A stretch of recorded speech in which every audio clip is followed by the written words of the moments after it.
Comment se construire quand on grandit auprès d'une maman touchée par une maladie psychique? Dans cet épisode d'Audace, Caroline, fondatrice de la marque de bijoux Tango Charlie, partage avec une sincérité bouleversante son histoire familiale et l'impact profond qu'a eu la maladie de sa maman sur son enfance, son adolescence et sur sa vie de femme.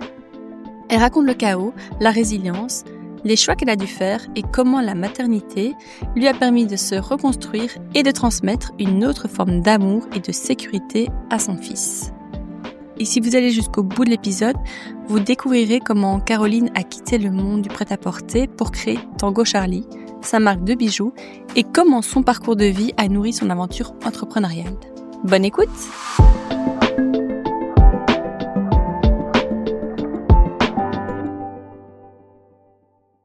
Bonjour Caro, bonjour Caroline. Merci de m'accorder un peu de temps aujourd'hui, de venir jusqu'à moi pour cette interview. Écoute, avec grand plaisir, je suis ravie d'être là. Pour commencer, est-ce que tu peux nous dire qui tu es aujourd'hui? Ok, alors je suis la créatrice des bijoux Tango Charlie. J'ai lancé cette marque il y a 5 ans, pendant le Covid, après avoir carrément claqué la porte à une carrière dans le prêt-à-porter. Et je suis donc entrepreneur et j'adore cette nouvelle vie. J'ai envie de dire que professionnellement, je suis enfin heureuse. Mais il m'aura fallu du temps parce qu'aujourd'hui, j'ai 43 ans. Et j'ai enfin trouvé ma voie et ma marque de bijoux m'exalte et me fait vivre des aventures incroyables. Et même si c'est dur, s'il faut pas non plus édulcorer l'histoire. On va y venir en détail. Voilà, sur ce déclic, ce tournant dans ta carrière, tout à cette fait. reconversion. Tu as quitté le monde de la mode après 17 ans. C'est ça, si oui. je ne me trompe pas, oui, voilà. J'ai hâte qu'on creuse un petit peu. Oui, parce que c'est être dans l'instabilité non-stop, mais en même temps, c'est gai aussi parce que cette instabilité amène des succès. Et quand on vit un succès, c'est fou, c'est très gai. Mais voilà, je suis très contente et je vois ma marque de bijoux grandir de plus en plus et ça, c'est gai, quoi. C'est très chouette. De ça, t'es maman? Oui, tout à fait. Je suis maman de Charlie. Il a 5 ans aujourd'hui et je suis en couple et voilà. Donc j'ai ma petite famille et tout roule. J'imagine Tango Charlie, Mais j'imagine que c'est lié. Évidemment. Peut-on jumper directement sur ça, sur le Bien nom sûr, de ta marque? Le nom de ma marque, Tango Charlie, ça vient en fait forcément du prénom de mon fils. Je voulais absolument que ma marque porte le prénom de mon fils parce que les deux sont nés en même temps, donc ça me paraissait logique. Voilà. Ouais. Je fais une parenthèse, c'est vrai que souvent quand on est enceinte, tout à fait, ou en postpartum, il y a la créativité. Incroyable. Ouais, j'ai la même chose avec Audace. Audace est née quand mon fils est né. Il y a énormément de femmes qui se reconvertissent ou qui lancent quelque chose ou qui trouvent l'inspiration de quelque chose à cette période-là de la vie. Tout à fait. C'est quand même incroyable. Ouais, c'est fou. Comme le mindset peut changer et t'amener à des choses incroyables. Donc je trouve ça fou. Donc voilà, il fallait que la marque porte son prénom absolument. Et en fait, quand j'étais petite, je faisais du bateau avec mon grand-père et Charlie est la 3e lettre de l'alphabet aéronautique. Je vais pas faire toute l'alphabet, mais alpha, bêta, Charlie, la 3e lettre. Donc voilà, Charlie, c'était sûr. Il fallait qu'il y ait un autre mot avec Charlie. J'ai retourné l'alphabet aéronautique dans tous les sens. Et puis le T, Tango Charlie. Et quand tu regardes mon logo, c'est un petit radar. Voilà, donc, tout est lié. Tout est lié et je suis très contente de ce nom. Je sais pas, je me souviens du jour où je l'ai trouvé, de ce que j'étais en train de faire et ça a été une espèce d'évidence. Je me suis dit, ah oui, c'est trop chouette. Voilà, c'est ça. Tu vois, comme tu peux d'un coup, j'imagine que tu as eu la même chose avec Audace. Moi, j'avais Audace, c'est vrai que j'ai retenu en plusieurs lettres. Voilà. Parce que AU existait déjà, mais en fait, j'ai brainstormé des jours, mais je sens comme toi, avec plein de monde pour trouver un nom sympa pour un podcast. Et d'un coup, ça vient. Ouais, mais je pouvais plus en démordre. Voilà. C'était Audace, c'était évident. Pareil pour moi. Voilà. Donc, et je pense qu'une fois qu'on est ancré dans des choses, c'est déjà un super départ, quoi. Se dire, allez, j'ai un super nom, j'y crois à fond, et puis voilà. Tu parles de ta famille, t'en parles beaucoup, ton grand-père, ton fils. Oui. Est-ce que tu peux nous donner un peu de contexte sur ta famille, ta vie de famille, ta vie d'enfant? Ok. On va parler de choses difficiles.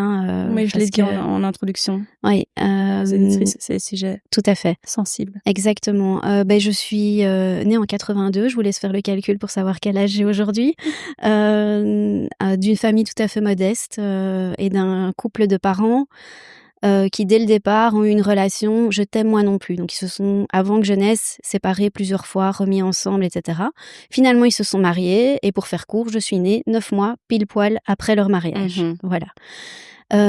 Puis là j'ai aucun souvenir de tout ça évidemment.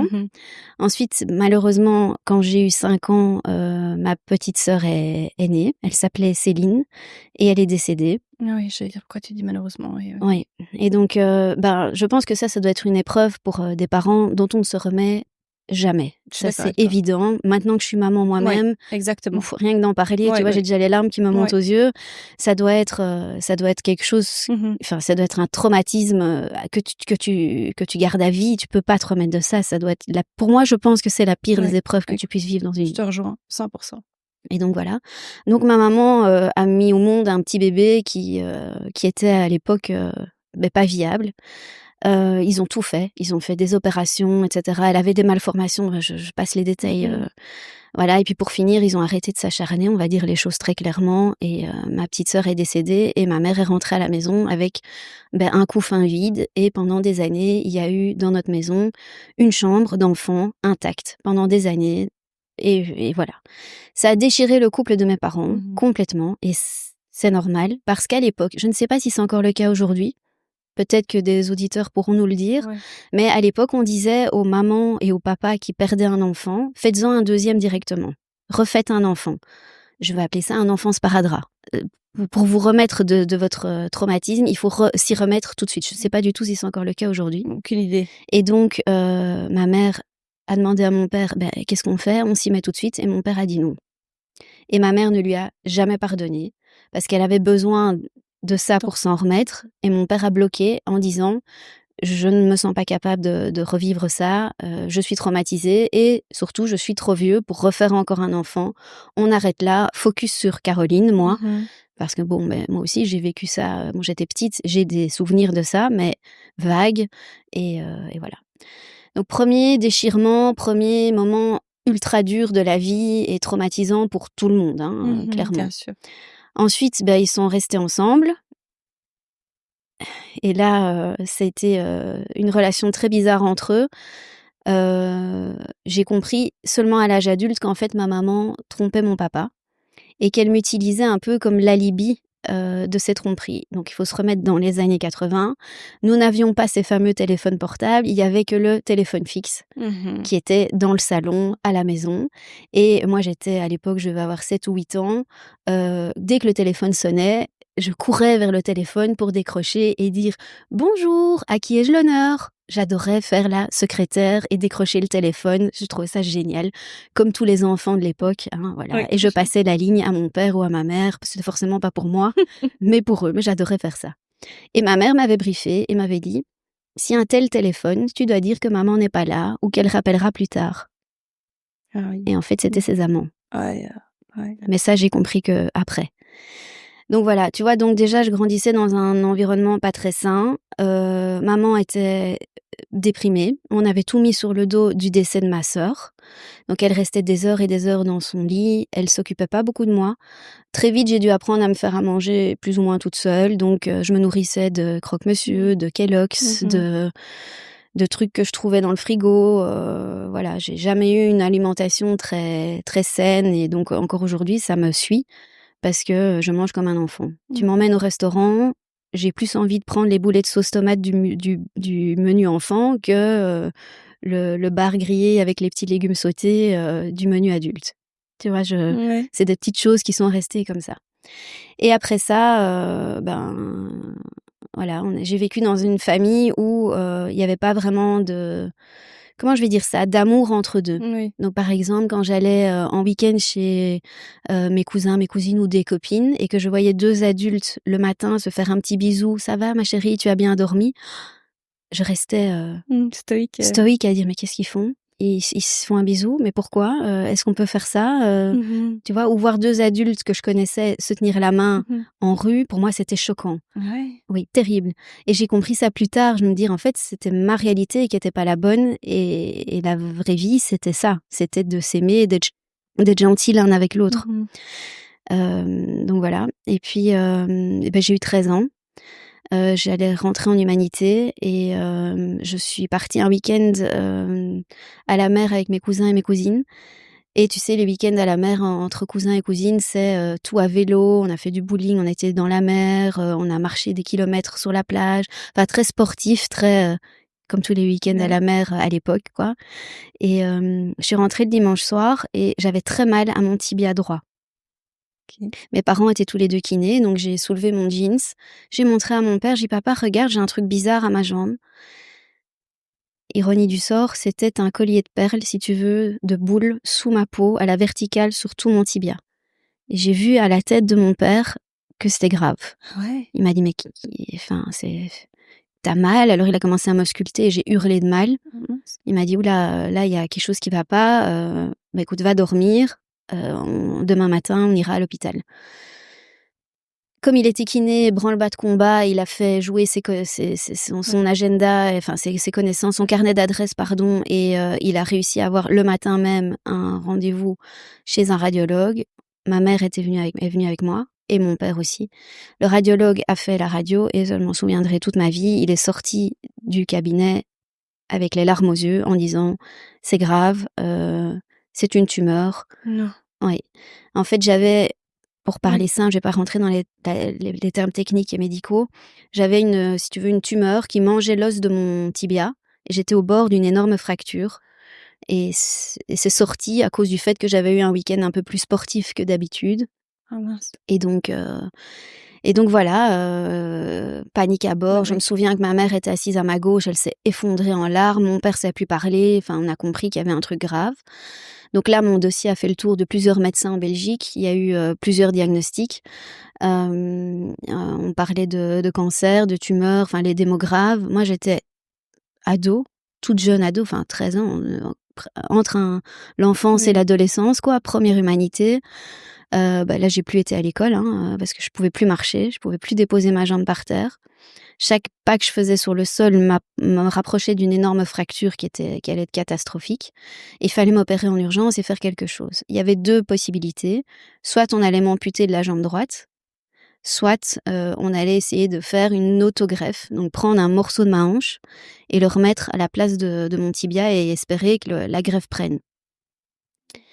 Et donc, on a été vers cette option-là. Ça a un peu déchiré toute la famille parce que je suis dans une famille où il n'y a que des médecins et des kinés. Chacun avait son propre diagnostic et avis. Enfin, tout ça, ils se sont engueulés dans tous les sens.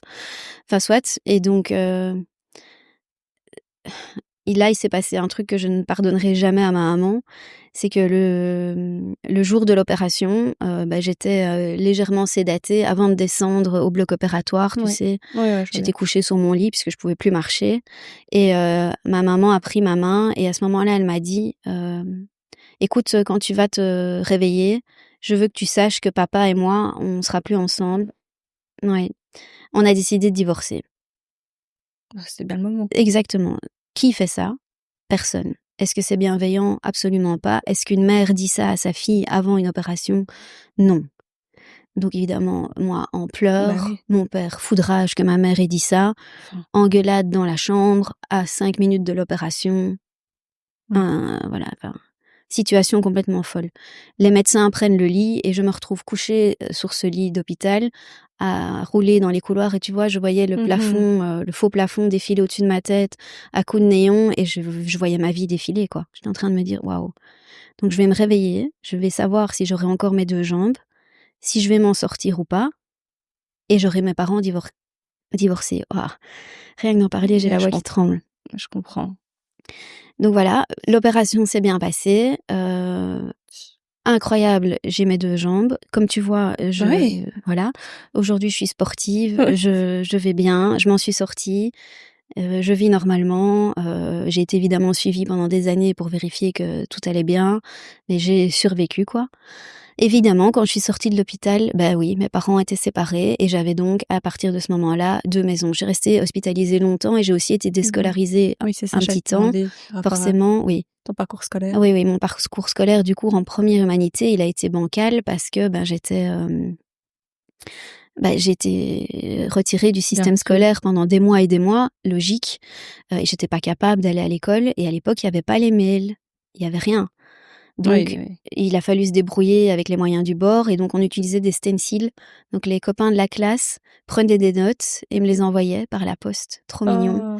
Ou venaient carrément jusqu'à l'hôpital me les déposer. J'ai plein de profs qui sont même venus à mon chevet me donner des cours.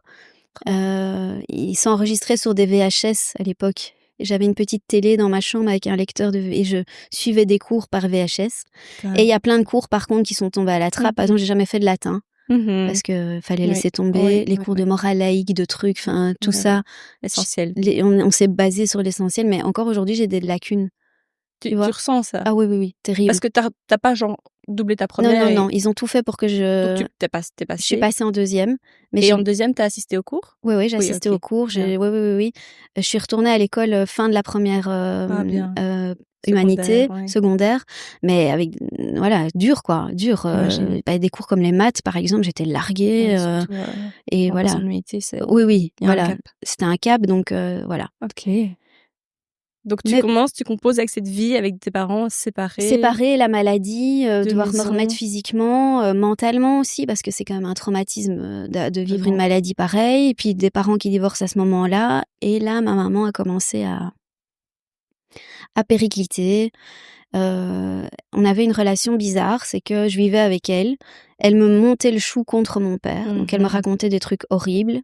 Elle justifiait le fait qu'elle l'avait trompé parce que il s'occupait pas d'elle. Et je voyais mon père comme un monstre.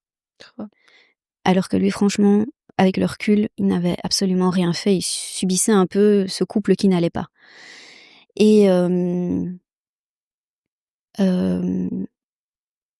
j'ai la date en tête, le jour et l'heure. Ma vie a basculé ce jour-là. J'avais 17 ans et demi. 17 ans. Et ma mère me dit... Ma mère était avec moi, en fait, plus une copine qu'une mère. Elle faisait des choses qu'une maman ne fait pas. Et toutes mes copines la trouvaient incroyable. Elle nous emmenait en boîte de nuit, donc j'allais au Fuse avec elle. À Bruxelles, tous ceux qui connaissent le Fuse, pas une super boîte. Un peu intense. Un peu intense, comme tu dis. Elle m'achetait des cigarettes. On roulait des joints ensemble. Elle allait mal déjà. Elle allait mal déjà à ce moment-là, mais personne ne s'en rendait compte. Elle nous emmenait, mes copines et moi, au ski. C'était la débandade. On buvait de l'alcool. J'ai même une de mes amies, Laetitia, qui va certainement écouter ce podcast, qui a terminé en coma éthylique. Ma mère ne l'a même pas dit à ses parents. Oui. Enfin, toutes des choses comme ça aberrantes, mais tout le monde trouvait ça, toutes mes copines trouvaient ça génial. J'étais un peu, on va dormir chez Caro, c'est génial, sa mère, ça va être pumped up. La liberté, la liberté totale. T'as besoin d'un cadre. Mais bien sûr qu'on a besoin d'un cadre. Je lui en veux à mourir de m'avoir laissé faire toutes ces choses-là, parce que c'est pas ok. Et donc j'ai 17 ans. Mon meilleur ami de l'époque s'appelle Cédric. On est vraiment super potes. Ma mère l'adore aussi. Et elle me dit, écoute, pour les 18 ans de Cédric, qui avait un an de plus que moi, faisons une fête à la maison, tu peux inviter qui tu veux. Évidemment, je dis ça aux autres, à tous mes potes, tout le monde, génial, une fête dans l'appart de la mère et Caro, trop bien. On fait la fête, ma mère est présente, parce qu'elle était copine avec mes copines, tout le monde trouvait ça trop cool qu'elle soit là. Et toute la soirée, je l'observe du coin de l'œil et je la trouve bizarre. Je me dis, elle a pris des médicaments et elle a bu, c'est pas grave. Et je reste sur cette idée-là. Et je vois que mes copines se foutent de sa gueule. Et elle commence à être de plus en plus désinhibée au restant de la soirée et je finis par avoir honte d'elle. Et je me rends compte que elle est plus que bizarre. Elle n'est pas elle-même, mais je remets tout le temps ça sur l'alcool et les médicaments. Je sais à cet âge-là que le mix des deux, c'est mauvais. J'écourte la soirée, je m'arrange pour que tout le monde parte, je me retrouve seule avec elle et comme une maman, moi, je la mets au lit, je la borde et elle s'endort. Je vais dans ma chambre qui est de l'autre côté de l'appartement, je m'endors aussi et à 2h du matin, j'entends du bruit dans le salon, le micro-ondes qui s'allume, qui s'éteint, des portes qui claquent, un aspirateur qui se met en route. Je sors de ma chambre, je lui dis « Qu'est-ce que tu fais ?» Et là, je la trouve à 4 pattes dans le salon, avec son oreille sur une des prises qui est au sol. Et elle me dit, ils sont là. Tu les entends? Ils sont là. Je dis, de quoi tu parles? Ils sont là. Les extraterrestres nous écoutent. Ils sont là. Et elle avait un regard horrible. Les yeux noirs, perçants, je sais pas, j'ai du mal de l'exprimer, mais un regard de tueur. Enfin, Ouais. et là, je me dis, oula, qu'est-ce qu'elle a? Ça, c'est pas Première fois que tu vois ça. Première fois que je vois ça, mais je m'en souviendrai toute ma vie. Ouais. Je la remets dans son lit, de nouveau, je la calme, etc. Je me rendors.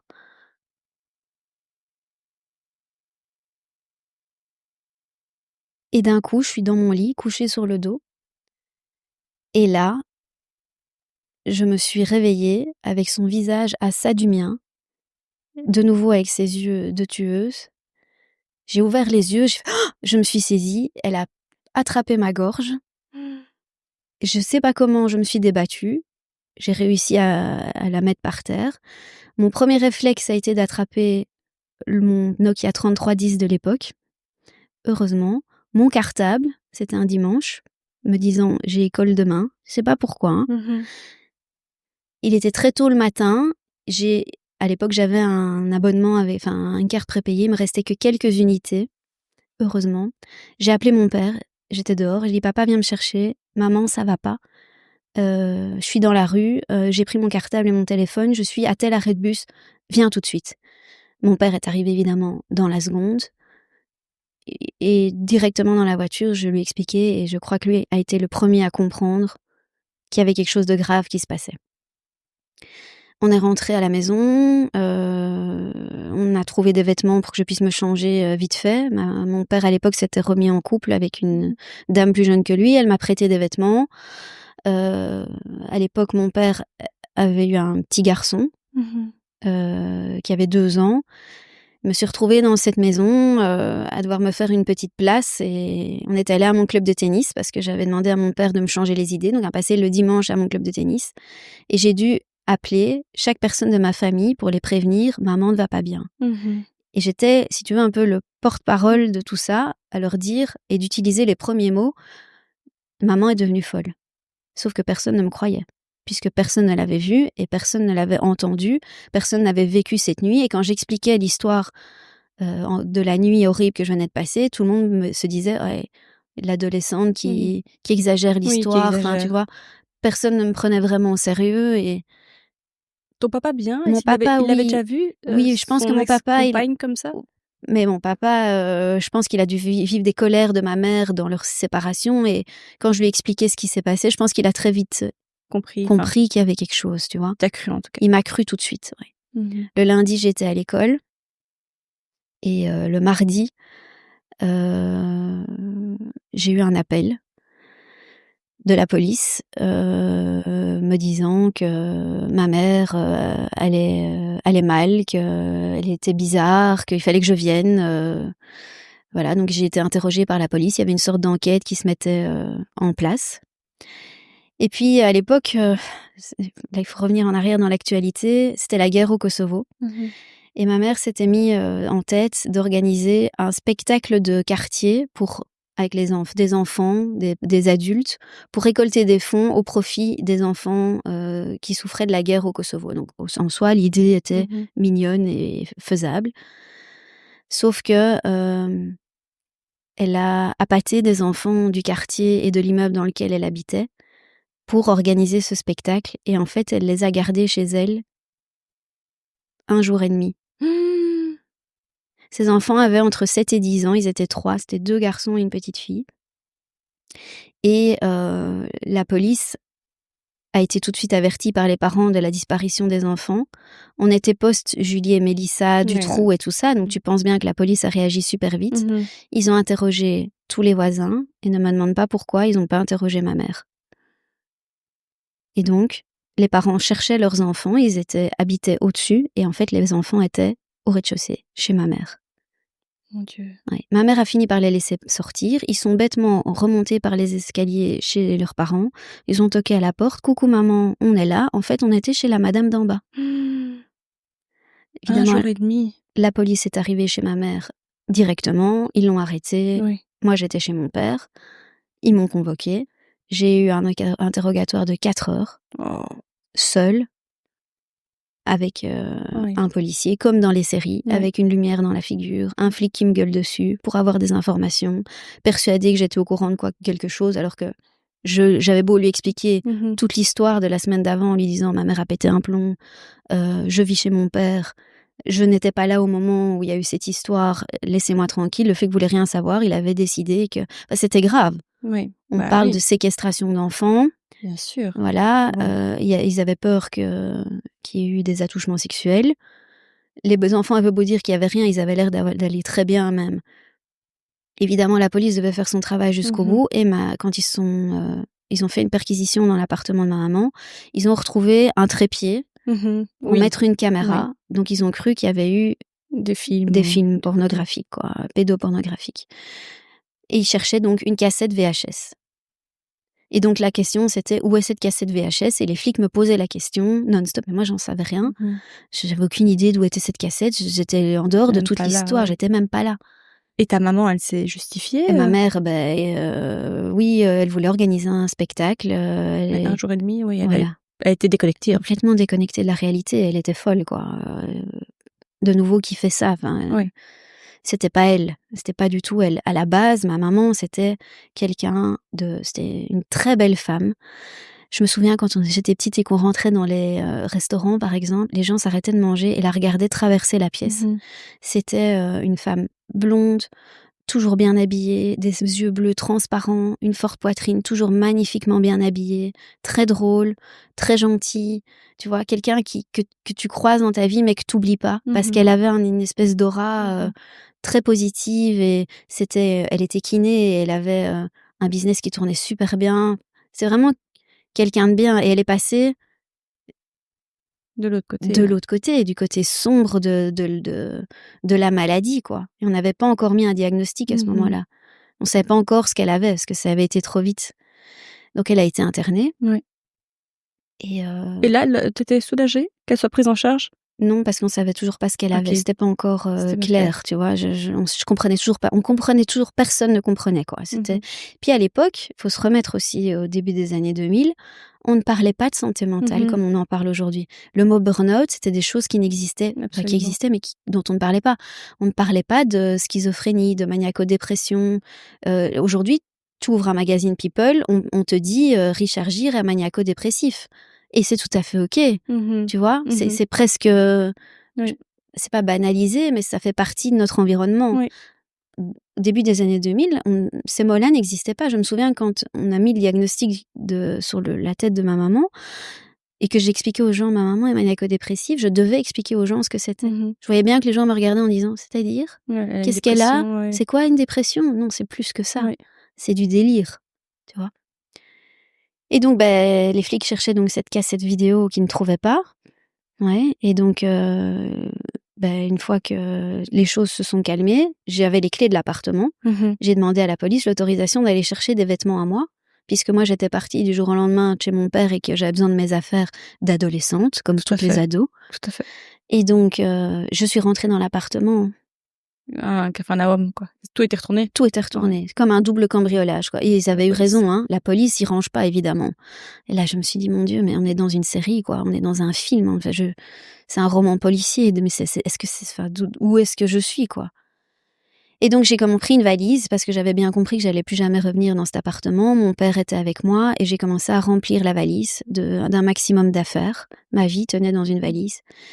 Et petit détail, je jouais au tennis à l'époque et je voulais retrouver ma petite robe Nike tennis fétiche. Mhm. Je la trouve pas. Je retourne toutes mes affaires, je la trouve pas. Je passe dans la salle de bain, il y avait une machine à laver. Je me dis, ah, elle est sans doute dans la machine à laver. J'ouvre la porte de la machine à laver, je trouve la robe et la cassette vidéo. Ouais. Et là, je me retourne vers mon père, je dis, papa, j'ai la cassette vidéo que la police cherche. Oh, qu'est-ce qu'on fait? Qu'est-ce qu'on fait de cette cassette? C'était une pièce à conviction, Mais on oui. avait tout de suite compris, Oui. hyper importante, qui pouvait soit l'inculper de façon très grave, d'actes super graves, et nous emmener dans un tourbillon horrible, toute la famille, soit ne pas la remettre et... Je savais pas quoi faire. Ouais. C'était... Tu l'as regardé? Ouais, exactement. Alors, avec le recul, maintenant, je sais que c'était totalement interdit. Une pièce à conviction, tu dois la remettre directement à la police. On était avec des procureurs du roi, juges de la jeunesse. Enfin, c'était une machine judiciaire lourde. Et c'est tout à fait normal. Que j'ai pris la cassette. Mon père et moi, on est rentrés chez mon père et on a regardé la cassette. J'avais dit à mon père, je veux la voir avant que la police la prenne. Je veux savoir ce qui s'est passé. Mon père essayait de me dire, Caro, tu peux pas faire ça. Tu es censée aller à la police, la remettre directement. J'ai dit non, c'est mon histoire, c'est la sienne, je veux savoir. Ouf, il y avait rien dans la cassette. Et j'ai des frissons. Oui. Il y avait rien dans la cassette, heureusement. En fait, ma mère a pris soin de ses enfants comme des bébés. Oui. Elle les a infantilisés comme si c'était des petits-enfants, comme si c'était ma petite sœur décédée. Non. Elle les a gavés de bonbons, de pop-corn, de crêpes, voilà. Elle leur a fait regarder des Disney. Elle a fait des chorégraphies avec eux. Tu les vois danser sur les chansons des années 2000. Elle a vraiment voulu monter un spectacle. Elle voulait vraiment inviter les parents. Elle voulait vraiment récolter des fonds pour les enfants au Kosovo. Mais dans un délire, quoi. Dans un truc qu'on fait pas. Et quand elle les a laissés sortir, les enfants, tu vois sur la cassette vidéo qu'ils sont bien. Et qui sont pas du tout traumatisés. Enfin, probablement si, mais pas sur le moment. Et donc voilà. On a couru à la police de Molenbeek parce que ma mère habitait là. On est rentré dans le bureau de l'inspecteur en charge de l'enquête. Je lui ai tapé la cassette vidéo sur le bureau comme dans un film et je lui ai dit, tiens, ta cassette que tu cherchais. Après ton interrogatoire de 4 heures avec moi, elle est là. Tu te rends compte un peu que tes gars ont même pas été capables de faire correctement leur travail post-Julie et Mélissa, quand même. Enfin, c'est quand même fou. Malgré... c'est vraiment, il y avait une faille énorme ils ont retourné tout l'appartement. Enfin, je sais machine pas. À laver, C'est une ado de 17 ans qui a pensé à ouvrir la machine à laver et à trouver la cassette vidéo. Heureusement, d'ailleurs, sinon l'enquête n'aurait jamais abouti. Enfin, soit. À ce moment-là, ta maman est toujours internée? Ma mère est toujours internée. La machine judiciaire se met en route. Évidemment, les parents portent plainte. Évidemment, tout se calme grâce à la cassette vidéo, à cause du fait qu'elle est diagnostiquée malade, très malade, maniaco-dépressive, avec des phases schizophrènes. Elle est internée. Elle est mise sous tutelle, sous administration de biens, heureusement. Et voilà. Elle est enfermée 3 mois. Le traitement l'aide? Elle se retrouve un peu lucide ou pas du tout? Pas du tout. Ok. Là, moi, je vis un enfer parce que j'ai droit de la voir. Je vais je vais pas citer les noms. Je suis donc dans un des asiles psychiatriques les plus connus de Bruxelles. Et là, je vois ma maman en camisole de force, avec la boule dans sa bouche, en train de baver, à se taper la tête contre les murs, comme dans les films, quoi, en saignant, en hurlant. Elle voulait me tuer. Elle m'hurlait des choses horribles. Enfin, le monstre qui était en elle parlait. Elle avait de nouveau ses yeux noirs. Voilà. Et là, moi, je me prenais tout de face. J'ai eu aucun accompagnement. Aucun. Aucune prise en charge. De nouveau, à l'époque, on ne le faisait pas. Je pense qu'aujourd'hui, il y a des cellules de prise en charge pour les familles, surtout les enfants. Oui, bien sûr. À l'époque, pas du tout. Pas du tout, du tout. Donc j'allais voir ma mère, je ressortais avec ça, quoi. Je ressortais avec ça, avec ces images ultra choquantes, avec des mots horribles à entendre. De nouveau dans l'inconnu de qu'est-ce qu'elle a en fait. C'est quoi la maniaco-dépression? C'est quoi la schizophrénie? C'est quoi? Qu'est-ce qui lui arrive? Qu'est-ce qu'il faut faire? Est-ce qu'elle va guérir? Enfin, plein d'interrogations. Qu'est-ce que ma vie va devenir? Où est-ce que je vais aller? Enfin, je m'étais retrouvée droppée chez mon papa qui avait refait sa vie, qui s'était remarié entre-temps, qui avait eu un bébé. Et moi, j'étais l'adolescente perdue au milieu. Je suis restée 1 an chez mon père et puis j'ai demandé d'habiter seule parce que j'avais besoin de moi, de mon cocon, quoi. Et donc, j'ai 18 ans. 18 ans, ouais. Je suis rentrée à l'UNIF à ce moment-là. Et là, ma vie était rythmée par la maladie de ma mère. Tous les mois, tous les 2 mois, tous les 3 mois, toutes les semaines. Des appels de la police en pleine nuit, les pompiers. On a retrouvé votre maman nue dans la rue avec un livre d'anatomie en main et un scalpel à expliquer aux passants dans la rue comment elle allait se suicider et quelle artère elle allait couper. Venez la chercher. Comment ça, venez la chercher? J'ai 18 ans. Qu'est-ce que vous voulez que je fasse? Oui, il n'y a pas de place dans les asiles psychiatriques. Il faut s'en occuper pendant X jours jusqu'à ce qu'il y ait une place qui se libère. Mais moi, je suis aux études. Puis c'est pas mon Non, rôle, et puis, ouais, il c'est pas mon c'est pas rôle. Heureusement, j'avais évidemment mes tantes, les sœurs de ma maman, ma grand-mère, on s'est un peu relayées comme ça pour l'encadrer, elle aussi, hein. On a toutes plongé avec elle dans cet enfer. On signait les papiers d'internement, c'est horrible de faire bien ça, hein. sûr. C'est horrible de devoir, signer la prison. Ouais. C'est horrible d'être convoqué par des psychiatres et de devoir décider avec les psychiatres. Qu'est-ce qu'on fait? On la garde, on la relâche, elle a enchaîné les conneries comme ça. Elle a mis le feu à un appartement. Mmh. Donc elle a des amis qui ont cru bien faire et qui lui ont prêté un appartement à la mer en lui disant: «Vas-y, va un week-end à la mer, Ça fera du bien, ça va te faire peut-être. du bien, mets tes pieds dans l'eau» et cetera. Bah, elle a fait flamber, une cafetière, Ouais. parce qu'elle voulait faire chauffer son café plus fort. Elle a mis le feu dans la cuisine. Enfin, les gens sont retournés contre nous parce que, enfin, ouais. Elle s'est fait extorquer de l'argent aussi. Il y a des Mmh. gens qui ont profité de ses délires pour, ben, dès qu'elle sortait, elle était en plein délire, hein. Tu sais, Mmh. les gens que tu vois dans la rue, qui parlent seuls, qui Mmh. crient, qui Mmh. interpellent Dieu, qui Ouais, je bah, vois. ma mère faisait partie de ces gens-là. Donc des gens qui sont pas assez, dangereux Pour la société, ouais, pour être pour la interné, société, pour être mais internés, ils tout sont à plus, fait, mmh, autonomes, mais quoi. qui sont pas vraiment autonomes et qui plongent, tu vois? Chaque semaine qui passait, c'était de pire en pire, parce que chaque semaine faisait une connerie en plus à gérer derrière. Elle s'est fait extorquer de l'argent par un gars qui a été complètement malhonnête, un pisciniste. Donc elle habitait dans un appartement, comme je l'ai dit. Elle a fait venir ce gars en lui demandant de fabriquer une piscine dans son salon. Et ouais, et le gars a fait le devis. Et les gens, ils ont pas de scrupules. Pas du tout. Elle a payé l'entièreté de la piscine que le gars allait construire et le gars s'est barré avec son argent. Et enfin, les gens, quoi. Terrible. Ah ouais, ouais. Et il a disparu, on a porté Mmh. plainte, évidemment, on n'a jamais récupéré les sous. Enfin, Enfin, voilà. Moi, dans tout ça, j'étais adolescente, j'étais la fille de la folle. Je voyais bien que les gens m'observaient quand je mmh. parlais pour voir si moi aussi j'étais pas, tu vois, si Mmh. j'étais saine d'esprit, tu vois? Je voyais qu'on m'observait, que voilà, dans le Mmh. quartier, quand j'allais, Oui. là où elle avait fait toutes ces conneries, j'étais, la fille de la kiné folle, quoi. Et voilà. Enfin, c'était dur pour moi parce que Mais j'avais rien fait, rien demandé. Je me suis retrouvée dans cette espèce de tourbillon dans l'enfer avec elle, quoi. Elle plongeait, je plongeais avec, en fait. bien Et sûr. pas que moi, ma grand-mère, mes tantes, avec. Elle a fait des conneries, enfin, je vais pas toutes les raconter, mais Mmh. sinon le podcast va durer 3 heures, Mmh. mais c'était Oui. ça, c'était Puis j'ai envie l'enfer, quoi. qu'on parle aussi de toi, de Bien sûr. comment tu te construis, comment tu as Ben moi, à ce moment-là, je suis à l'Uni. équilibré. Tu es à l'UNIF, tu Je suis à l'Uni, étudies. j'étudie, j'essaye, Ouais, j'habite seule.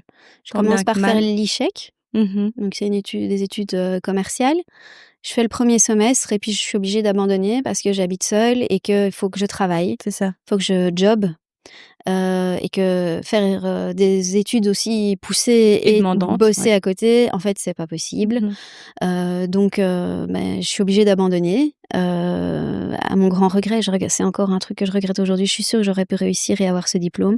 Donc je fais les mêmes études, mais un niveau plus bas, je fais l'EFEC. Oui. De nouveau des études commerciales. Je l'ai réussi les doigts dans le nez. Et l'EFEC étant moins lourd que l'ICHEC, bah, je réussis à jobber à côté. Je fais entre guillemets, «du mannequinat», si on peut appeler ça comme Mmh ça. mh. Je fais des pubs. Mmh. Je fais des pubs à la télé, dans les magazines et cetera. Ça me permet d'avoir un revenu assez régulier. Je travaille comme hôtesse pour Red Bull, comme plein de gens ont fait. Je traverse la Belgique dans une Mini avec la canette Ouais. sur le toit. Ouais, Je distribue, tout le monde l'a fait, hein. ouais. Je distribue des canettes, en sortie de boîte de nuit, Mmh. à Spa-Francorchamps, enfin je fais Chouette quand même. ouais, trop chouette. Et comme j'étais bilingue, ben, Bah, je c'est fais ça. la Flandre aussi, je gagne plein de sous, voilà. Donc financièrement, je m'en sors grâce à ça. Je réussis mes études parce qu'à la fin de mes études, tu sais, on doit faire un stage, de quelques mois en entreprise Mmh. et déjà là, on arrive à ma vie d'entrepreneur, déjà à ce moment-là. Ma passion, c'est la mode, aussi futile que ça puisse paraître.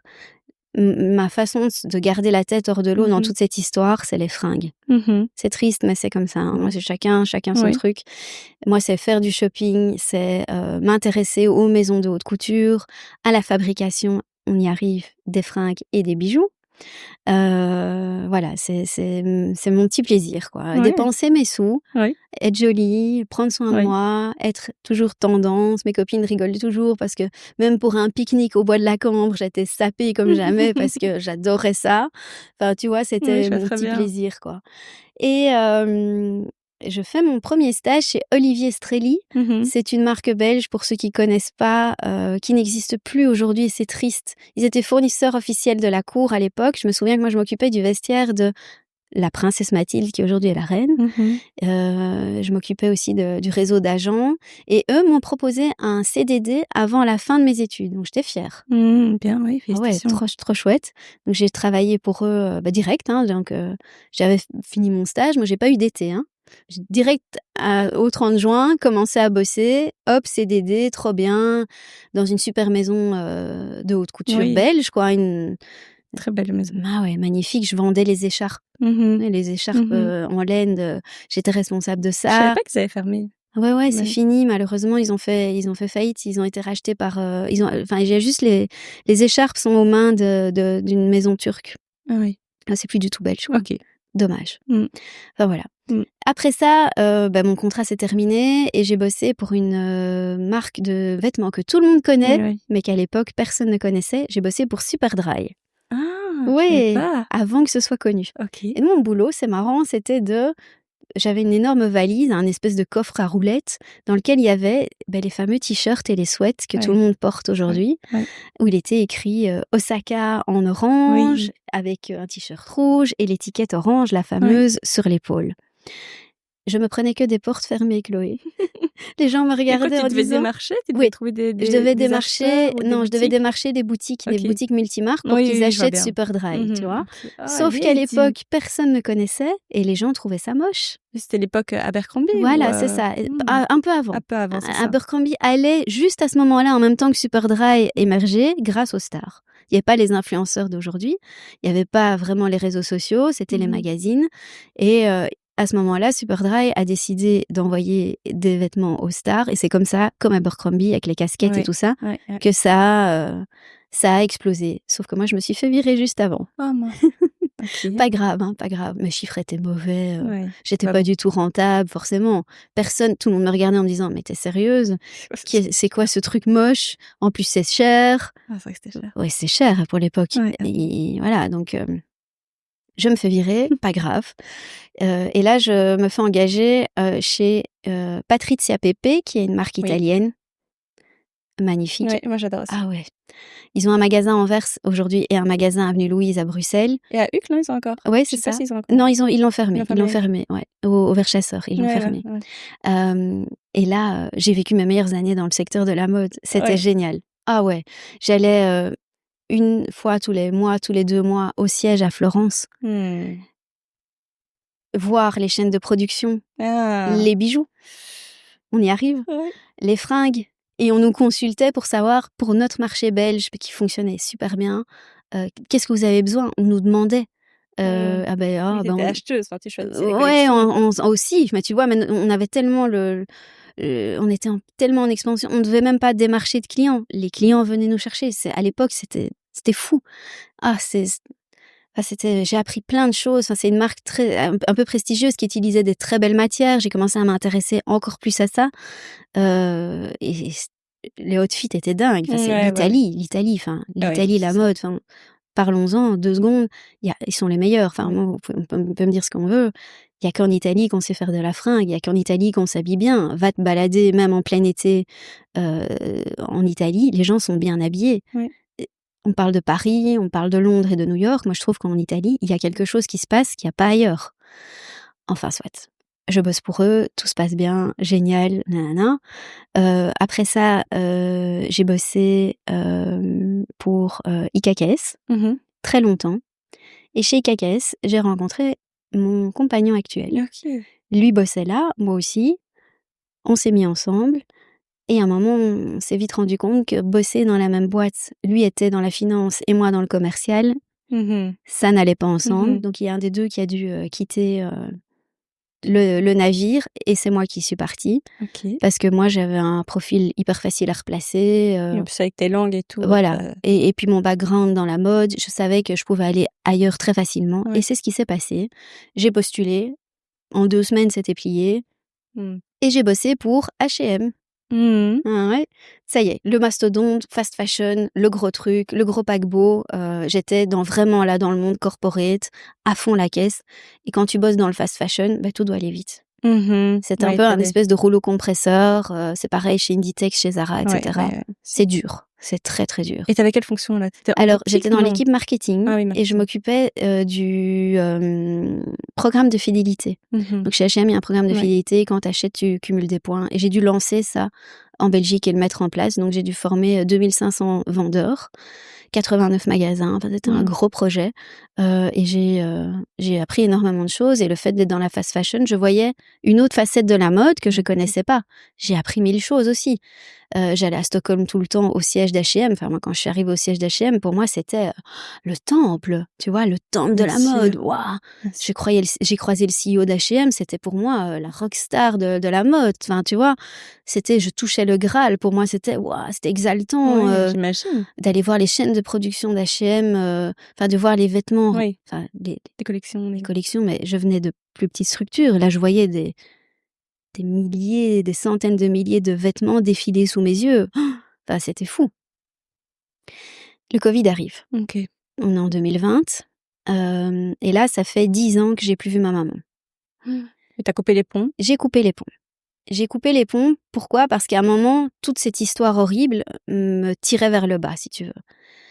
Et j'ai pris la décision, après le Xème internement raté, le Xème traitement médical pour elle qu'elle ne prenait pas, la Xème claque de procureur du roi ou de juge de paix qui décide que en fait elle est pas assez malade que pour être internée, qui la faisait ressortir à chaque fois, moi qui devais chaque fois relancer les procédures derrière. Je voyais aussi que ma tante et ma grand-mère on pouvait plus, tout le monde s'essoufflait, ma mère aussi.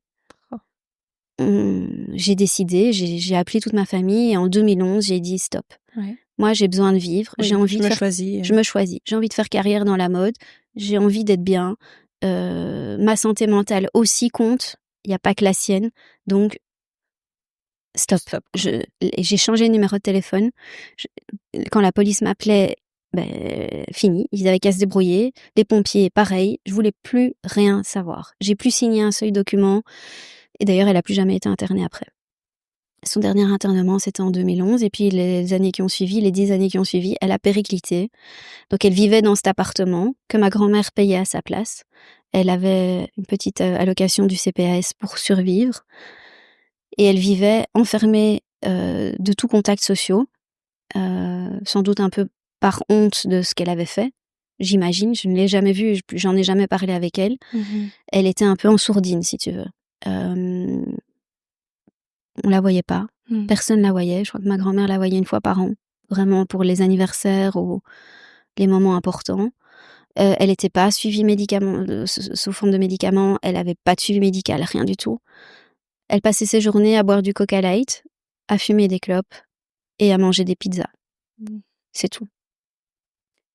Plus de contact avec personne. Vraiment, elle allait pas chez le coiffeur. Elle faisait ses courses dans la petite supérette qui était au rez-de-chaussée de son appartement. C'est tout. Et donc le Covid arrive. Comme tout le monde, on est enfermé à la maison, elle aussi.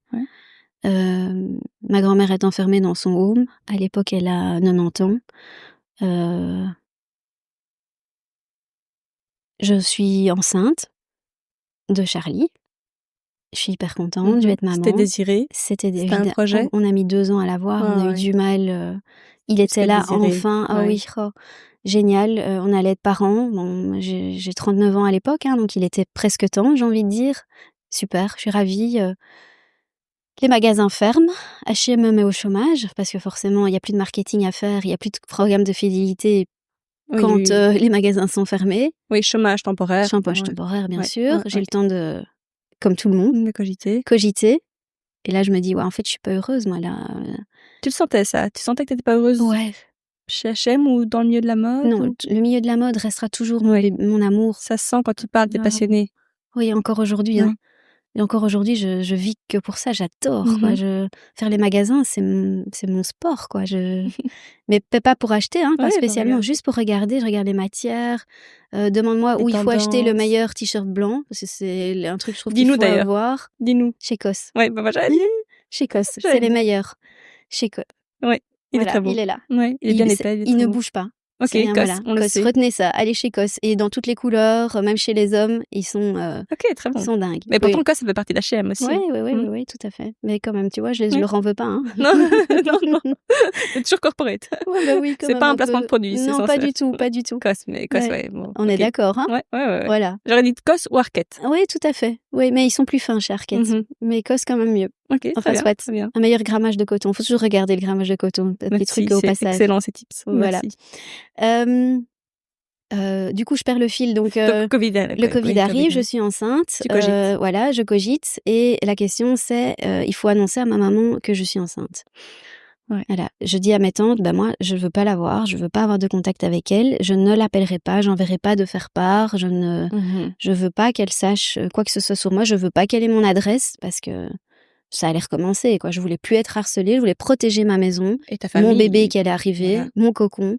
Je veux pas d'elle dans ma vie. C'est horrible, hein, c'est dur à entendre. Ouais. Il y a des gens qui vont être choqués Non, on peut d'entendre pas juger ça. avec ce On que peut t'as pas vécu, juger. non. Voilà, j'ai vécu des choses tellement dures que je voulais la garder à distance, point barre. C'est comme ça.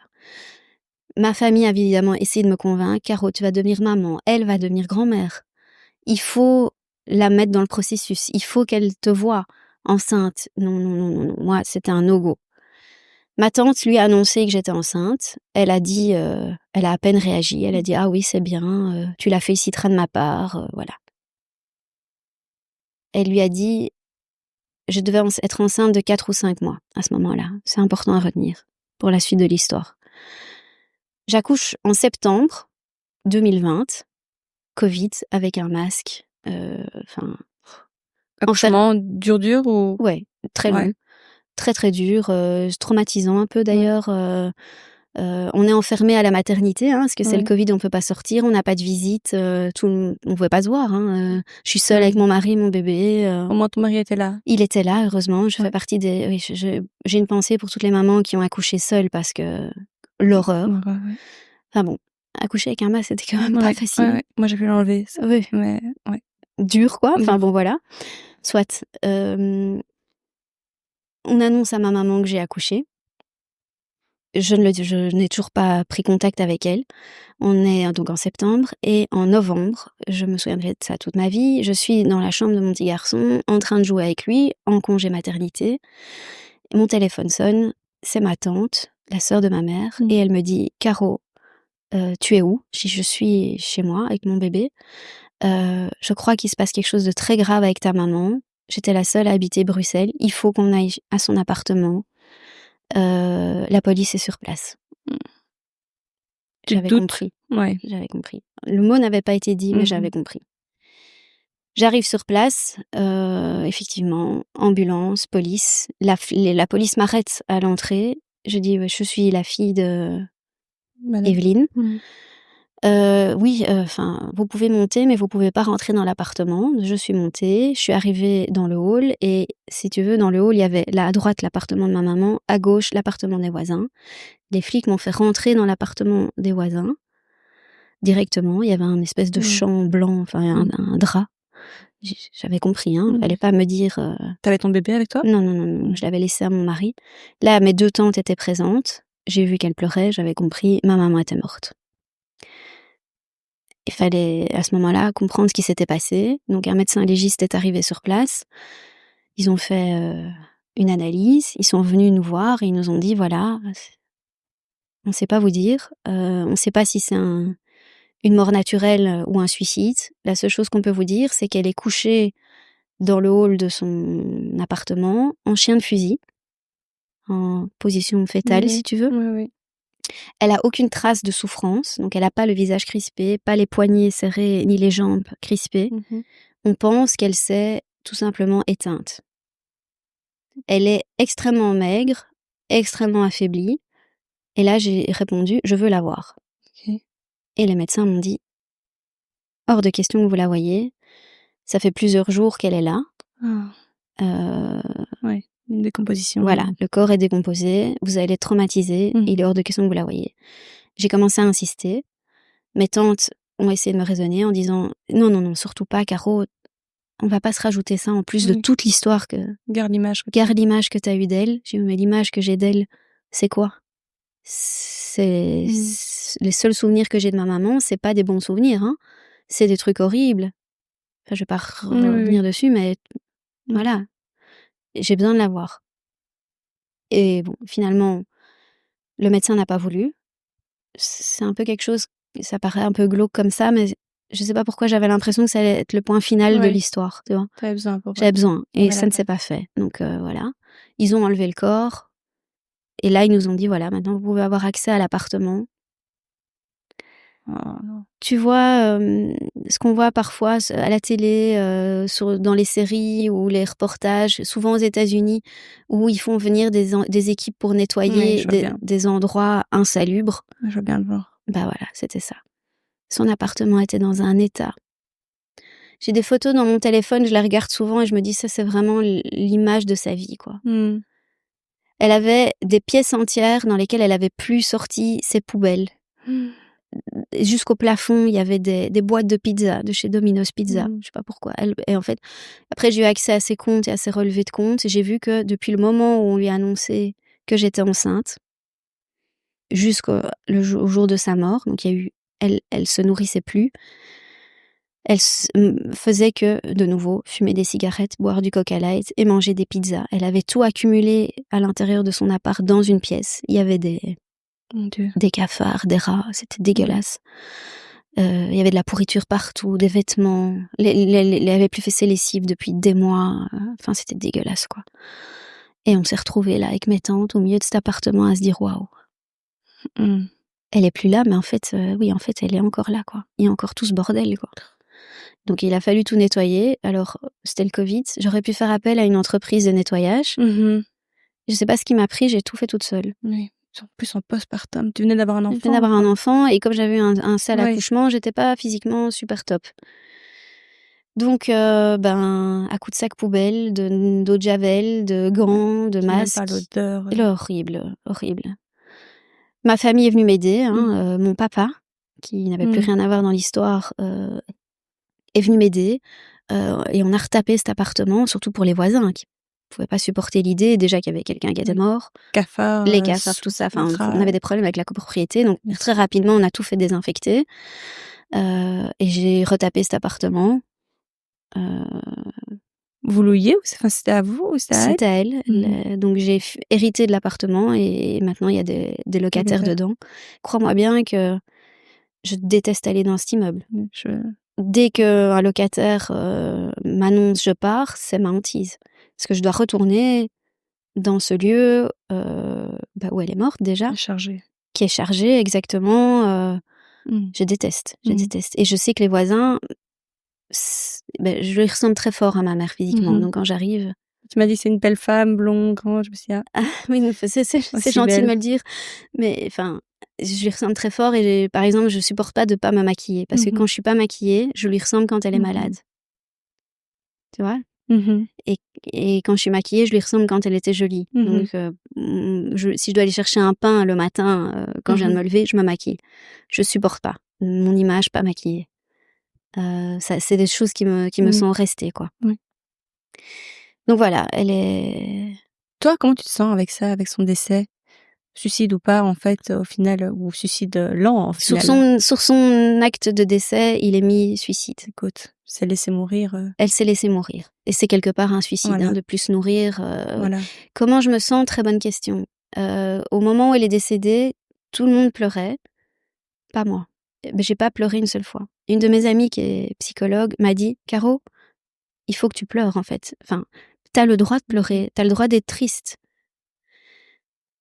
Est-ce que j'ose dire que ça a été un soulagement? J'imagine que tu vas me poser la question. En fait, ça a été un soulagement pour elle. Pour son âme, pour tout. Elle a été malheureuse toute sa vie. En fait, je pense que la maniaco-dépression, elle l'a eue depuis toujours.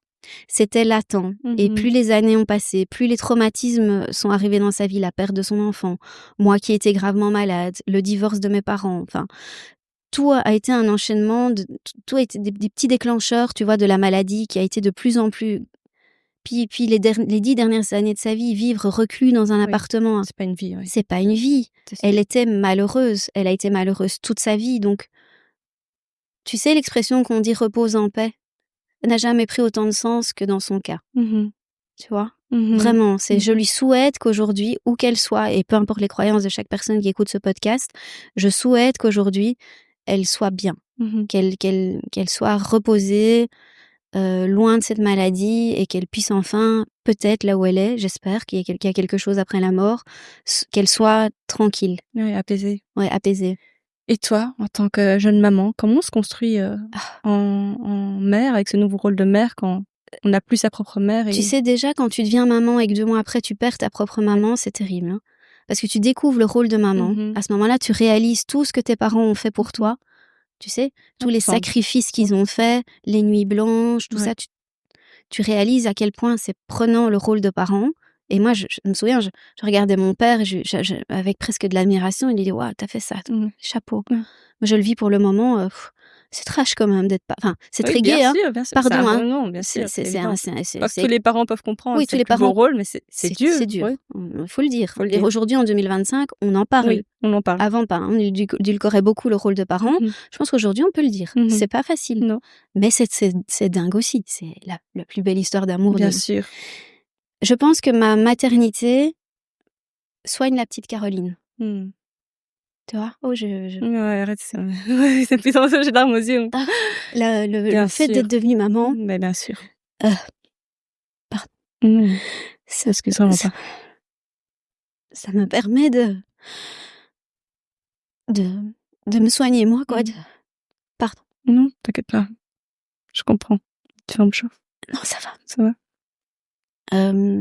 J'essaie d'être la meilleure maman du monde. J'élève mon enfant en lui offrant tout ce que je peux, dans les limites du raisonnable. Hein. Je suis pas non plus... J'en ai qu'un, je sais que j'en aurai jamais un deuxième, malheureusement. C'est ma grosse déception. J'aurais voulu construire une vraie grande famille que j'ai jamais eue. Mais je suis heureuse d'être maman. Et je me sens mieux depuis qu'elle est plus là. C'est horrible, hein, mais elle est mieux là où elle est. Je suis mieux là où je suis aujourd'hui. Bien sûr. On n'en souffre plus.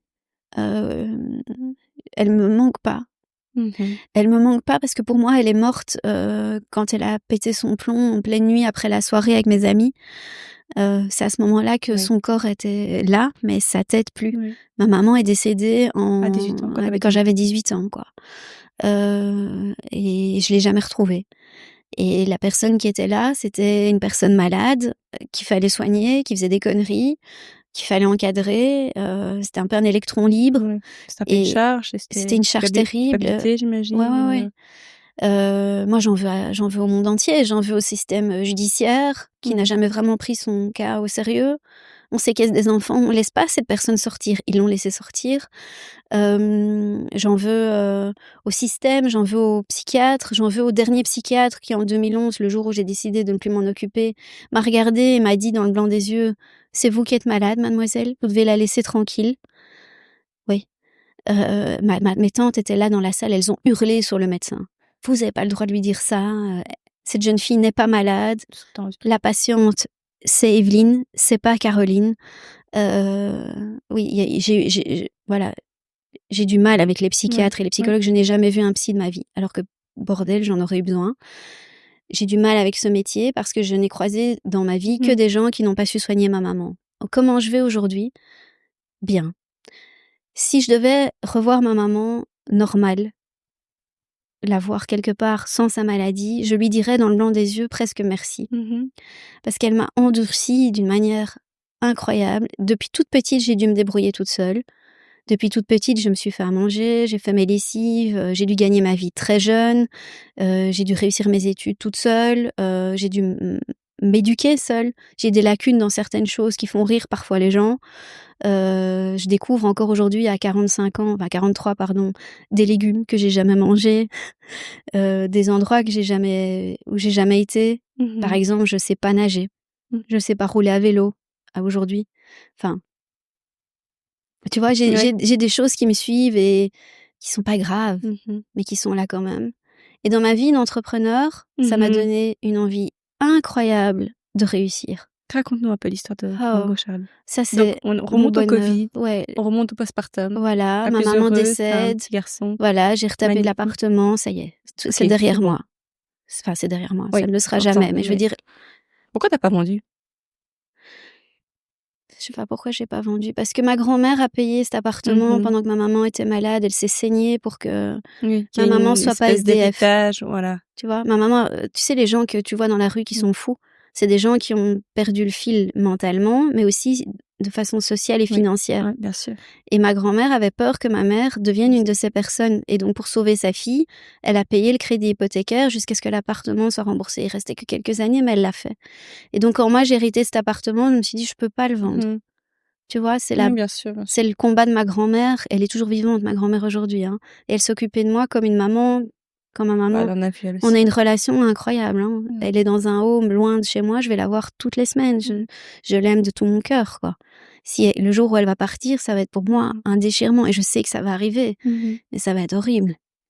Enfin, Ok, donc tu gardes l'appartement, je tu garde derrière toi. l'appartement. Je lance Tango Charlie. Donc attends, mais pourquoi les bijoux? Pourquoi tu t'es mis Parce à que créer, quoi? quand ma maman est décédée, je me suis rendu compte qu'il fallait que je sois heureuse. Ok, oui. Je me suis dit, voilà, elle est plus là maintenant, stop. Ok. Il faut que je sois heureuse. Je veux avoir 40 ans. Oui. J'en ai marre, là. Il faut que je suis sois maman. épanouie, oui. Il faut que je sois épanouie. Le monde corporate de la fast fashion, je n'aime pas. Ok. C'est trop. C'est trop pour moi. Je suis dans un rouleau compresseur. Ils ont fait si tu veux, une restructuration chez H&M et on était toujours en Covid, donc j'étais en Zoom. J'avais 4 têtes devant moi, le CEO, la responsable RH, ma boss et moi. Ils m'ont annoncé, voilà, tu fais le programme de fidélité, mais on te rajoute 2 fonctions en plus parce qu'en fait, on a viré 80 personnes. Et là, j'aurais dit, mais en fait, les gars, vous comprenez pas. Moi, je viens d'être maman. J'allais justement vous contacter pour ralentir, pour faire un petit 4/5e tranquille.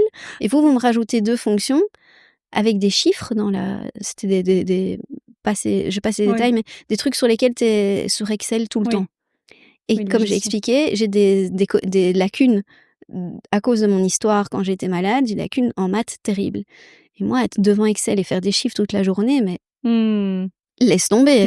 Donc je leur ai dit non, j'ai pas du tout envie de faire ça. Ils m'ont dit mais t'as pas le choix. J'ai dit si, j'ai le choix. Je démissionne. Ah oui. Et ils m'ont fait mais non. Et là mon mari était là. Enfin, il était dans le... Non, Caro, non. On n'en a pas parlé. On n'en a pas parlé, bébé, non. Puis en Belgique, soyons clairs. Oui, tu démissionnes, t'as rien. T'as rien. T'as pas de chômage, t'as rien. Mais moi, je réalisais pas ça du tout. Et donc, le lendemain matin, parce que j'ai démissionné en milieu d'après-midi, le lendemain matin, j'ai dû tout ramener. Mon laptop, mon iPhone, tout. J'avais plus rien. Je me suis retrouvée. Le siège de H&M était place de la Monnaie à Bruxelles, à De Broeke. Je me suis retrouvée au milieu de la place de la Monnaie. J'avais l'impression d'être à poil. Il me restait mon sac à main, j'avais plus rien. Donc j'ai été acheter un iPhone parce que j'avais plus de téléphone. Ah non, j'avais plus rien. J'ai acheté un ordinateur parce que j'avais plus rien. Et là, je suis rentrée à la maison et j'ai dit de but en blanc à mon homme, je vais lancer une marque de bijoux. Lui est dans la finance. Hein. Ouais. Donc lui, les Excel, les plans financiers, tu vois le truc. Hein. Je vois bien le truc. Et c'est la base. J'avais pas fait ça. Il me regarde et me dit, Caro, on est en plein Covid. Tu viens d'avoir un enfant et tu vas lancer une marque de bijoux. Honnêtement, t'as pas d'argent. T'as démissionné. T'as pas de parachute. Enfin, je veux dire, t'as pas de revenus. Faut payer la crèche, le crédit de notre maison. T'as plus de voiture. Tu réagis comment, toi, à tout ça? Et moi... Ouais, de toute façon, c'est décidé. Gros clash dans mon couple. Ouais, j'imagine. Parce que lui, pragmatique, et il avait raison. Il est comme mon mari. Et quand je raconte cette histoire, il y a plein nanas comme moi qui me disent « Ah oui, comme mon mari, c'est marrant ». Et c'est bien. C'est bien d'avoir quelqu'un qui te recentre. Il en faut un qui te dise « oh. Gros clash dans notre couple, évidemment, parce que lui, il se dit « Mais qu'est-ce qu'elle fout ?» Et en plus, j'avais aucune expérience. Et moi, je lui sors « Oui, je vais lancer un webshop. » T'as jamais fait de webshop de ta vie? T'inquiète, je vais y arriver.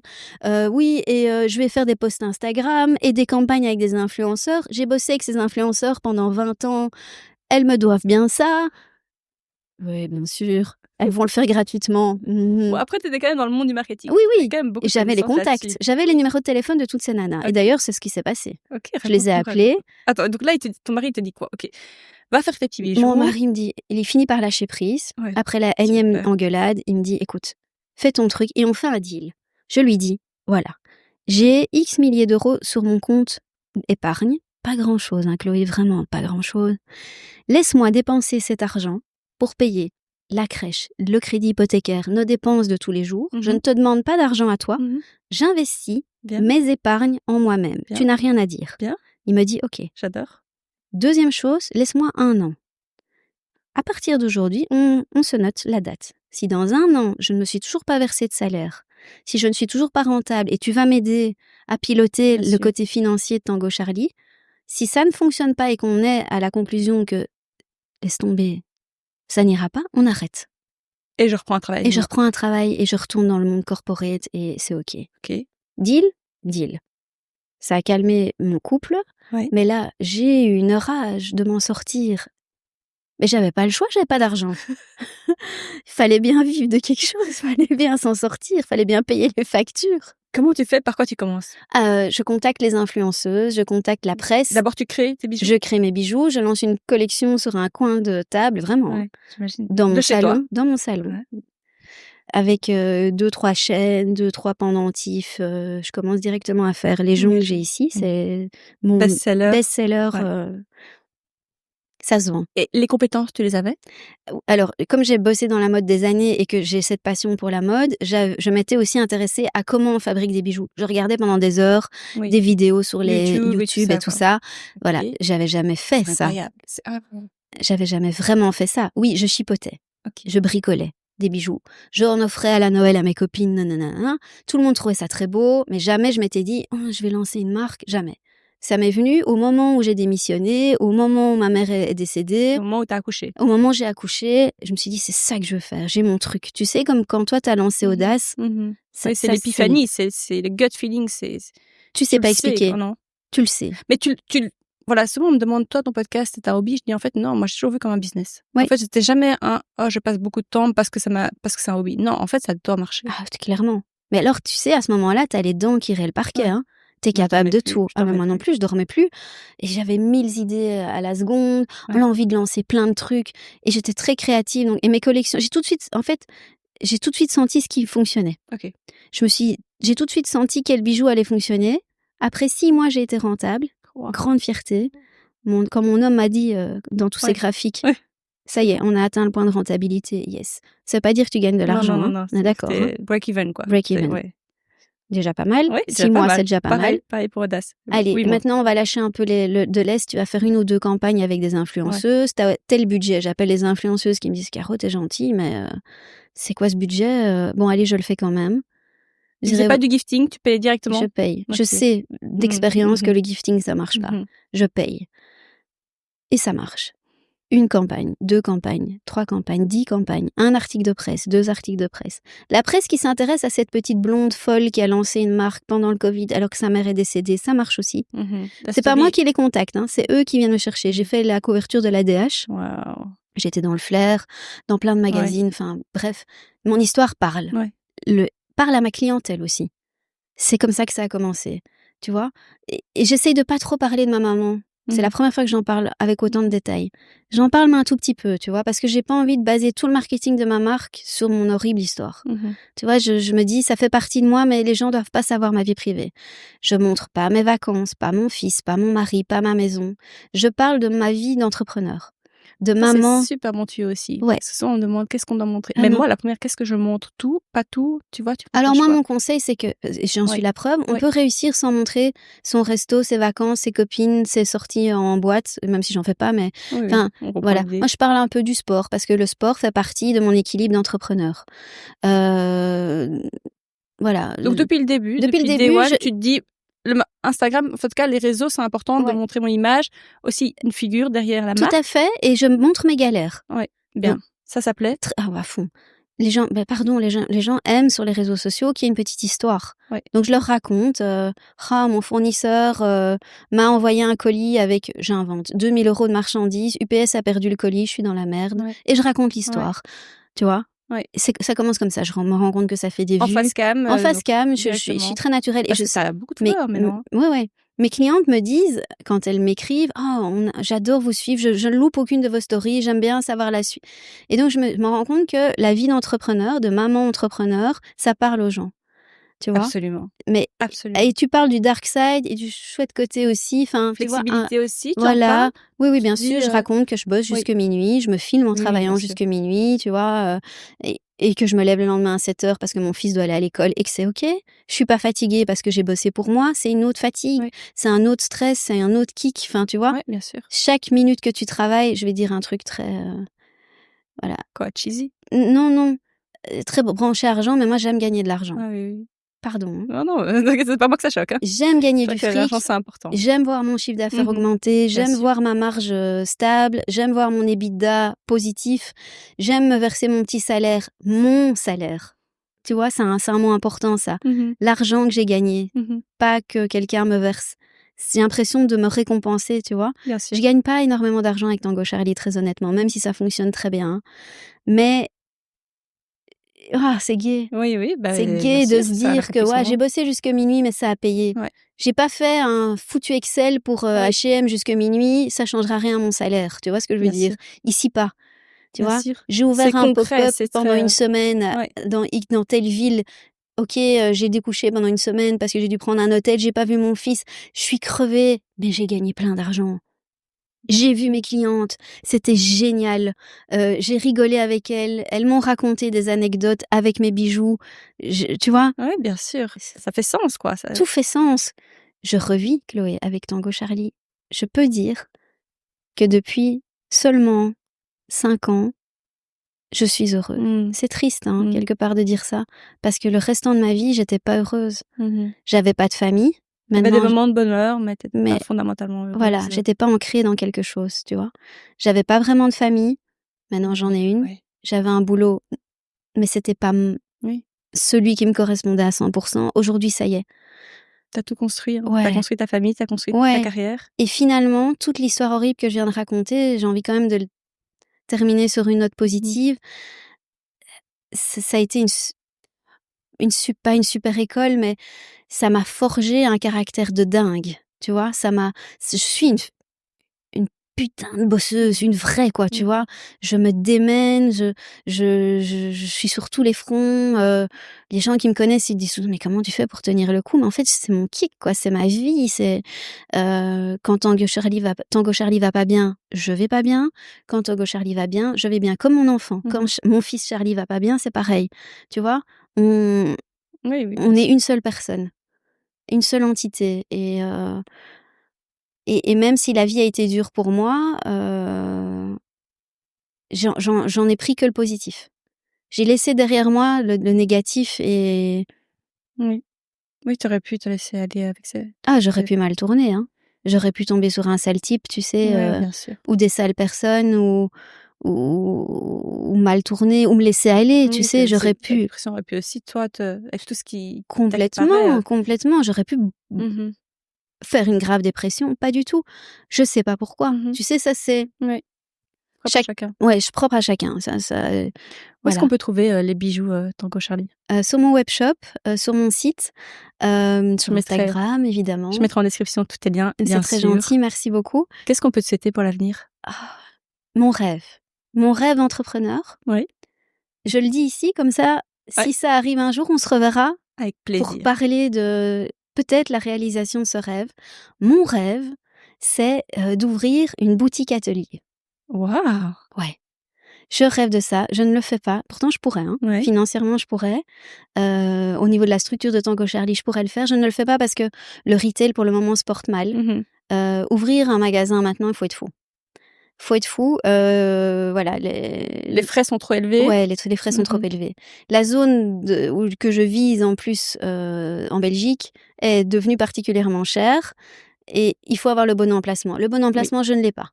Oui, Tant la que j'ai pas localisation, ça, je pense que c'est localisation, vraiment pour tout. Donc, c'est la la portée, je crois que tout ce C'est que la j'écoute clé. là-dessus, c'est On vraiment, est d'accord, vraiment hein, ouais. très Je important. pense que tous les entrepreneurs Ouais. que tu as rencontrés dans ton podcast Oui, t'ont oui, dit oui. la même Oui, chose. oui, oui. Moi, Surtout j'ai dans le monde du prêt-à-porter. tout à fait.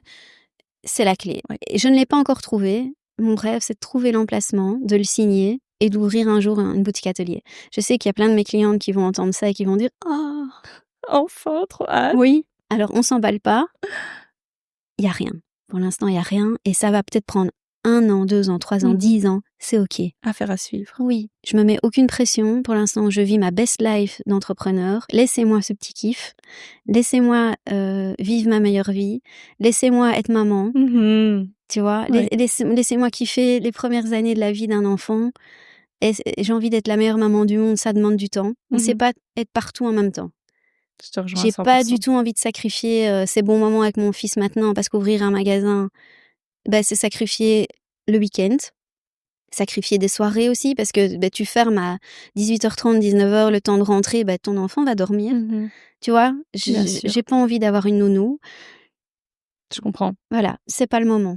Ni dans ma vie privée, ni dans ma vie professionnelle. Ça viendra. Mais c'est Ouais. mon rêve. Ouais, bah, Donc on signe affaire à maintenant. suivre. Je signe Prochain avec toi. podcast, Ouais. j'espère. On espère ou pas, mais ce sera peut-être avant. Il y aura Oui, peut-être, ou peut-être on parlera d'autre chose. Hein. il y aura peut-être Et un voilà. autre rêve, mais en tout cas, on te souhaite le meilleur. Merci beaucoup. Merci pour ta confiance. Merci d'avoir dit ton histoire avec autant de sincérité et d'authenticité. C'est moi. Vraiment très, Je très pouvais pas touchant. être plus moi.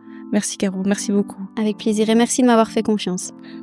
Merci d'avoir écouté cet épisode d'Audace. Si le témoignage de Caroline t'a touché, je t'invite à le partager autour de toi, à une amie, à une sœur, à une collègue, parce que son histoire mérite d'être entendue. Et si tu veux soutenir le podcast, le meilleur moyen, c'est de t'abonner dès maintenant sur ta plateforme d'écoute et de laisser 5 étoiles sur Spotify et Apple Podcasts. Tu peux aussi me retrouver sur Instagram, audace.podcast, audace avec un O, pour réagir à l'épisode et pour découvrir aussi les prochains invités. On se retrouve la semaine prochaine pour un nouvel épisode.